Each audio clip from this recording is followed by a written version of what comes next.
سنت غیر موقدہ کو پڑھنے کا طریقہ۔ محمد صفوان دہلی سے پوچھتے ہیں، عصر کی 4 رکعت سنت میں قاعدہ اولیٰ میں صرف التحیات پڑھ کر کھڑے ہو جائیں یا درود شریف اور دعا بھی پڑھیں گے؟ جناب محمد صفوان دہلی سے بات یہ ہے کہ جو غیر موقدہ سنتیں جیسے ظہر عصر سے پہلے کی 4 سنتیں، عشاء سے پہلے کی 4 سنتیں، تو ان میں 2 رکعتوں کے بعد آپ کو اختیار ہے، التحیات پڑھ کے بھی کھڑے ہو سکتے ہیں، لیکن بہتر ہے کہ درود شریف بھی پڑھیں، دعا بھی پڑھیں، اس کے بعد کھڑے ہوں، اور پھر تیسری رکعت میں ثنا بھی پڑھیں آپ، بہتر یہی ہے، کیونکہ یہ 2 رکعتیں کر کے ہی منعقد ہوتی ہیں۔ لہذا غیر موقدہ سنتوں میں 2 رکعتوں کے بعد آپ التحیات بھی پڑھیں، سورت بھی، درود شریف بھی پڑھیں، اور دعا بھی پڑھیں۔ لیکن اگر التحیات پڑھ کے کھڑے ہو جائیں تو بھی ٹھیک ہے، اور تیسری رکعت میں ثنا نہ بھی پڑھیں تو بھی ٹھیک ہے۔ اور اس میں یہ بھی ذہن میں رکھیں کہ اگر کسی نے سنت غیر موقدہ یا نفل میں 4 کی نیت باندھی تو 2 رکعت کے بعد سلام پھیر سکتا ہے وہ، اور 2 کی نیت باندھی تو 4 پڑھ سکتا ہے، یعنی اس میں کوئی متعین نہیں ہو جاتا کہ 4 کی نیت ہو تو اب 4 پوری کرنا ضروری ہے۔ تو آپ نے اگر ظہر سے پہلے 4 کی نیت باندھی تھی تو 2 رکعت کے بعد بھی آپ سلام پھیر سکتے ہیں، 2 کی نیت باندھی تھی تو آپ کو خیال ہوا ابھی ٹائم ہے، چلو تیسری رکعت کے لیے کھڑے ہو جاؤ، تو یہ بھی جائز ہے۔ اسی طرح تہجد میں بھی یہ جائز ہے، تہجد میں آپ نے نیت کی تھی 4 رکعتیں پڑھنے کی، لیکن آپ 2 رکعت کے بعد سلام پھیر لیں تو بھی ٹھیک ہے۔ نیت کی تھی آپ نے 2 رکعت کے بعد سلام پھیروں گا، لیکن 2 رکعت کے بعد آپ کا ارادہ ہوا چلو یار اسی کے ساتھ تیسری ملا لیتے ہیں، کیونکہ بعض دفعہ انسان کو یہ خطرہ ہوتا ہے میں نے سلام پھیرا تو نماز سے نکل گیا تو شیطان مجھے سستی میں ڈال دے گا، تو سلام پھیرو ہی نہیں اور ڈائریکٹ کھڑے ہو جاؤ۔ تو اس طرح آپ جتنی چاہیں رکعتیں پڑھیں، 8 رکعتیں بھی پڑھ سکتے ہیں اس طریقے سے۔ افضل یہ ہے کہ 2 رکعتیں کر کے پڑھی جائیں، لیکن 4 بھی پڑھ سکتے ہیں، 6 بھی پڑھ سکتے ہیں، نوافل میں کوئی پابندی نہیں ہے آپ کی۔ سنت غیر موقدہ پڑھنے کا طریقہ۔ سنت غیر موقدہ اور موقدہ پڑھنے کا کیا طریقہ ہے؟ کیا تیسری رکعت میں سورہ فاتحہ کے ساتھ کوئی اور سورت ملانا لازمی ہے یا نہیں؟ دوسری رکعت میں تشہد کے بعد درود شریف پڑھنا لازمی ہے یا نہیں؟ محمد عمر گجرات سے۔ دیکھیں سنت موقدہ جو 4 سنت موقدہ ہیں، ظہر سے پہلے کی یا جمعے سے پہلے کی یا جمعے کے بعد کی، ان میں صرف یہ ہے کہ سنت موقدہ میں 2 رکعت میں التحیات کے بعد آپ نے کھڑے ہو جانا ہے، آگے درود شریف اور دعا نہیں پڑھنی ہے، اگر پڑھ لیے تو سجدہ سہو واجب ہوگا۔ اور سنت غیر موقدہ میں اگر 4 رکعت پڑھتے ہیں تو التحیات پڑھنے کے بعد کھڑے بھی ہو سکتے ہیں، اور درود شریف اور دعا پڑھنے کے بعد بھی کھڑے ہو سکتے ہیں، دونوں آپشن ہیں آپ کے پاس۔ باقی سنت موقدہ ہو یا غیر موقدہ ہو، 4 رکعت میں تلاوت کرنا واجب ہے۔ کسی ایک رکعت میں بھی جان کر چھوڑ دی تلاوت، یعنی سورہ فاتحہ کے بعد سورت نہیں ملائی، تو نماز دوبارہ پڑھنی پڑے گی، یہ بھولے سے چھوٹ گئی ہے تو سجدہ سہو کرنا پڑے گا۔ تو سنت موقدہ اور غیر موقدہ کے طریقے میں کوئی فرق نہیں ہے، سوائے اس کے کہ سنت غیر موقدہ میں دوسری رکعت میں التحیات کے بعد درود شریف اور دعا پڑھ بھی سکتے ہیں، چھوڑ بھی سکتے ہیں، اور تیسری رکعت میں ثنا پڑھ بھی سکتے ہیں، چھوڑ بھی سکتے ہیں۔ لیکن سنت موقدہ میں دوسری رکعت میں التحیات کے بعد دعا نہیں پڑھی جائے گی، اور تیسری رکعت میں ثنا بھی نہیں پڑھی جائے گی۔ کیا سنت نماز چھوڑنے سے گناہ ہوگا؟ فرض نمازوں میں جو سنت موقدہ ہیں کیا انہیں چھوڑنے سے آدمی گناہگار ہوتا ہے یا نہیں؟ حسن احمد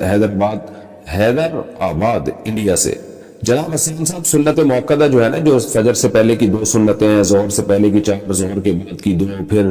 مغرب کے بعد کی 2، پھر عشاء کے بعد کی 2، یہ سنت موقدہ ہیں۔ حدیث میں اس کی بہت ترغیب ہے کہ آپ صلی اللہ علیہ وسلم نے فرمایا جو ان 12 رکعتوں پر پابندی کرے گا تو اللہ تعالیٰ جنت میں اس کے لیے گھر بنائیں گے، اور آپ صلی اللہ علیہ وسلم نے ہمیشہ یہ نمازیں پڑھی ہیں۔ تو وہ سنت جس پر آپ نے بہت تاکید سے عمل کیا اس کو سنت موقدہ کہا جاتا ہے۔ اور اس سنت موقدہ کا حکم یہ ہے کہ وہ فرض واجب تو نہیں ہے، کبھی کبھار اگر کوئی چھوڑ دے، بلا عذر بھی کبھی کبھار چھوڑ دے تو کوئی حرج نہیں ہے، کسی عذر سے چھوڑ دے تو بھی کوئی حرج نہیں ہے، لیکن بلا عذر اگر آپ اس کو چھوڑیں گے اور عام طور پر چھوڑنے کا معمول اگر بنا لیں گے تو بہت سے علماء اس کے قائل ہیں کہ آپ پھر گناہگار ہوں گے۔ اور اس پر تو سب کا اجماع ہے کہ ایسا شخص قابل ملامت ہے، اور قیامت کے دن آپ صلی اللہ علیہ وسلم کی شفاعت سے محروم ہو سکتا ہے، اس کا امکان موجود ہے۔ تو یہ ایسا شخص قابل ملامت ہے، اس کو ملامت کی جائے گی، اس کو برا بھلا کہا جائے گا کہ بھئی کیا کر رہے ہو تم۔ اس کی مثال ایسے بہت سے لوگ آج کل نئے نئے فتنے آ رہے ہیں نا، کہتے ہیں سنت موقدہ کیا ہوتا ہے، حدیث میں تو کہیں بھی نہیں ہے۔ اس کی مثال ایسے جیسے فجر کی 2 رکعتوں میں دونوں رکعتوں کو لمبا کرنا چاہیے، یعنی سنت ہے کہ آپ فجر کی 2 رکعتوں کو امام کو چاہیے کہ وہ باقی نمازوں کی نسبت لمبی قرات کرے اس میں، جیسے کہ امی عائشہ رضی اللہ تعالیٰ عنہ فرماتی ہیں کہ فجر کی 2 رکعتوں کو 2 اس لیے رکھا گیا ہے کہ ان میں قرات زیادہ ہے۔ اب کوئی بھی اس کا قائل نہیں ہے کہ اس میں قرات زیادہ پڑھنا واجب ہے، سب مانتے ہیں کہ سنت ہے، اور لیکن ہے سنت موقدہ۔ اب جو لوگ سنتوں کو نہیں مانتے ہیں نا، کہتے ہیں سنت موقدہ کوئی ضروری نہیں ہے، پڑھ لو مرضی نہیں پڑھو، آج کل ایسے فتنے پیدا ہو رہے ہیں، تو ان کو آپ یہ ایک الزامی جواب کے طور پہ یہ کہا کریں کہ اگر کوئی امام فجر کی نماز میں ایک رکعت میں انا اعطیناک الکوثر پڑھتا ہے، دوسری میں قل اللہ احد پڑھتا ہے، رکوع کر کے سلام پھیر کے نماز ختم، روزانہ وہ یہی کر رہا ہے، تو کیا آپ اس امام کے اس عمل کو صحیح قرار دیں گے؟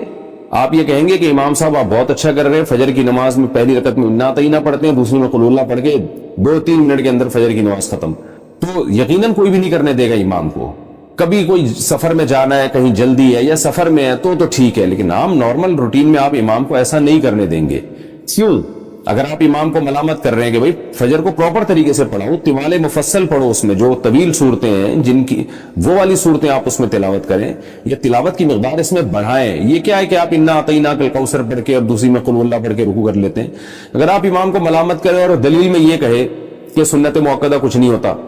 تم کہیں سے دکھا دو کہ فجر میں لمبی قرات کرنا فرض واجب ہے تو میں کروں گا، جب فرض واجب نہیں ہے تو میں نہیں کروں گا، تو آپ کہیں گے بھائی فرض واجب تو نہیں ہے، اس لیے کہ فرض واجب ہوتا تو نماز ہی نہ ہوتی، یا سجدہ سہو واجب ہو جاتا، تو نماز تو ہو رہی ہے آپ کی، لیکن جو پراپر طریقہ ہے نبی صلی اللہ علیہ وسلم کا نماز پڑھنے کا فجر کی، وہ یہ نہیں ہے۔ جو پراپر طریقہ آپ نے بتایا ہے اور صحابہ تابعین اس پر عمل کرتے آئے ہیں، وہ یہ ہے کہ فجر میں لمبی قرات ہوگی۔ تو اسی طرح یاد رکھیں کہ فجر سے پہلے 2 سنتیں ہو گئی، ظہر سے پہلے 4 سنتیں ہو گئی، ظہر کے بعد 2 سنتیں ہو گئی، یہ جو سنت موقدہ ہیں یہ بھی فرض واجب نہیں ہے، لیکن نبی ان کو اگر آپ مسلسل چھوڑنا شروع کر دیں تو یہ کہا جائے گا بھائی نبی صلی اللہ علیہ وسلم کا یہ پراپر طریقہ نہیں ہے۔ آپ فجر کی 2 فرض جب بھی پڑھتے تھے اس سے پہلے 2 سنتیں لازمی پڑھتے تھے، آپ ظہر کی 4 سنتیں جب بھی پڑھتے تھے اس سے پہلے ظہر کے 4 فرض جب بھی پڑھتے تھے اس سے پہلے 4 سنتیں لازمی پڑھتے تھے، اس کے بعد 2 سنتیں بھی پڑھتے تھے، پھر مغرب کے بعد 2 سنتیں پڑھا کرتے تھے، عشاء کے بعد 2 سنتیں پڑھا کرتے تھے۔ تو جو پراپر طریقہ ہے نماز پڑھنے کا، 5 نمازیں جو فرض کی ہیں وہ پراپر یہی ہے کہ ان سے پہلے اور ان کے بعد یہ جو سنتیں ان کا اہتمام کیا جائے۔ تو اس لیے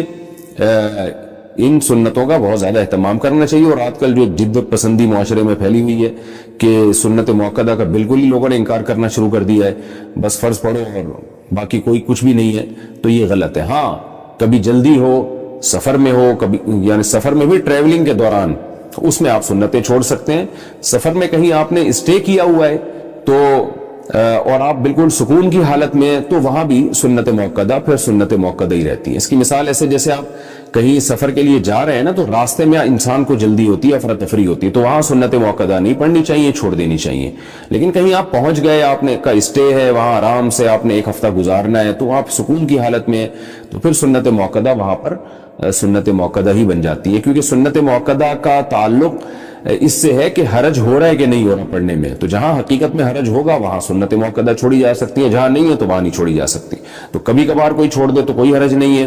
کسی عذر سے چھوڑ دے تو بھی کوئی حرج نہیں ہے، لیکن چھوڑنے کا معمول بنا لینا یہ آدمی بعض علماء کے نزدیک گناہگار ہے، ورنہ قابل ملامت تو سب کے نزدیک ہے۔ تو جب اللہ نے اس کو ذکر اللہ سے تعبیر کر دیا تو ذکر وہ عربی زبان میں ہی ہوگا، اس میں حکمت کیا ہے؟ حکمت ایک بہت بڑی ہے کہ اللہ عربی زبان کی بھی حفاظت چاہتے ہیں، کہ عربی کی اصطلاحات سے، عربی زبان سے واقفیت رہے، لوگ عربی میں ذکر کریں گے تو